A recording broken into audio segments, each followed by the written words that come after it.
Good morning, everyone, and welcome to Seeds of Hope. My name is Butch Harper, and I'll be presenting today's words of encouragement, once again inspired by the writings of Dr. Paul David Tripp from New Morning Mercies. So let's go ahead and get started. Today I would like to ask a question. Are you an optimist or a pessimist? Well, the easiest way for me to sort of break that down is to look at my favorite sports teams, the St. Louis Cardinals, the Indiana Hoosiers, and the Indianapolis Colts. I always think that they can win. Well, maybe not the Colts, but I always think the Cardinals and the Hoosiers can win. I put my trust in them to, no matter what the situation, no matter who's playing, that there's always hope that they're going to come out victoriously. Now, we can look at that in all types of aspects of our life, but in the religious aspect of our life, I'd like to ask the question, are you a person of blessing or a person of complaint? And the reason I ask that is sometimes it's difficult for us to do a self-assessment of where we're really at in life. So I'd ask for you to indulge me for a little bit this morning and just take a look at some of the questions that I'm going to present to you. And you can just do sort of like a mental check-off and saying, does that stick? Is that me or is that not me?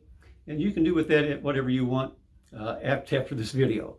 So let's go ahead and get started. Do you find it easy to find fault?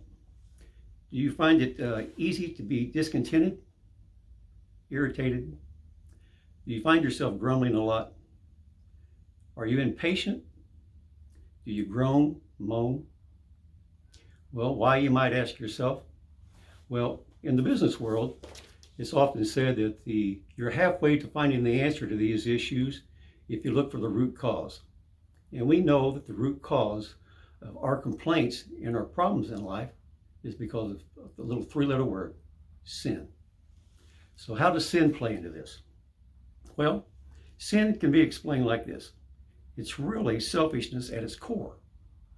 So if that's it, we become a meistic type of an individual where everything centers and evolves around us, and we're looking for happiness and the things that we want, the desires of our life, and how we can check those off and make sure that we've secured those somewhere along the line. Then you can see that you're setting yourself up for a life of disappointment, because it's not all about you or me. It's about the God that we worship.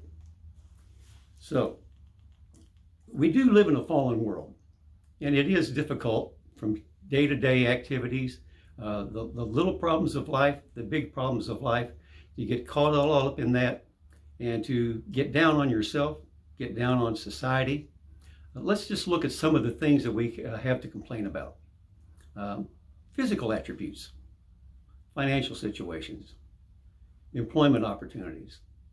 How about school? Do you really like your teacher? Do you like your boss?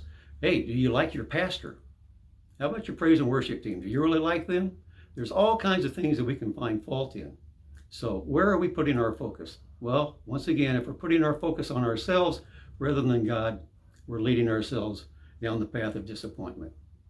Now, Pastor Andy this past Sunday talked about the book of Deuteronomy and how Moses was ready to lead the people into the promised land and how they were walking in a rhythm of grace. Well, there's a song about the rhythm of grace that we'll get back to that later. Anyway, I'd like to refer back a little bit, 3 chapters, to Deuteronomy 1, where we had 10 spies that were going into the promised land to see what the situation was, to get a lay of the land and find out what their opportunities were, the obstacles that they were going to have to overcome. Well, 10 of the 12 spies came back and they had negative things to say. The walls were too thick, too high, their armies were well trained, the populations were too great. They just didn't see any way possible that they could go in and take over that land. But there were 2 spies, Joshua and Caleb, who I considered to be optimists, because they had God on their side. That was the revealing difference between them and the people that were complaining, mumbling, and grumbling that they couldn't do what God had predestined them to do. Well, we often find ourselves like that. But when we do that, we have taken away God from the equation. Dr. Tripp says that if you believe in God and his control over everything that exists, then you have to accept that all your grumbling is ultimately grumbling against him. Think about that. Your complaints in life are not against you or whatever it is, the adversary that's out there, but it's actually saying that whatever God has done, whatever he has planned for you is not good enough, that he has failed you in some way. And folks, I'm here to tell you that's just not the truth. Our readiness to complain is another argument for the forgiving and rescuing grace that Jesus, without complaint, willingly died for us. Think about that. Now I'd like to refer to Matthew 6, verses 9 through 13. It's where Christ offered us up an example of how we should pray. And he started out by, "Our Father, who art in heaven."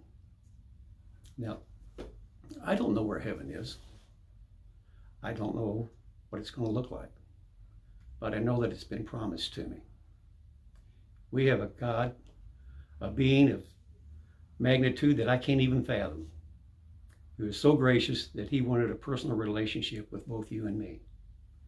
He has provided for us in every way throughout all of mankind's history, from the very beginning and at the present time and to the end, when the promise will be fulfilled. Now, I don't know about you, but I think that in itself is reason to have hope and to maybe look at our lives a little bit more each and every day and focus more on counting our blessings versus what we have than what we don't have. You all have a wonderful day. Thank you.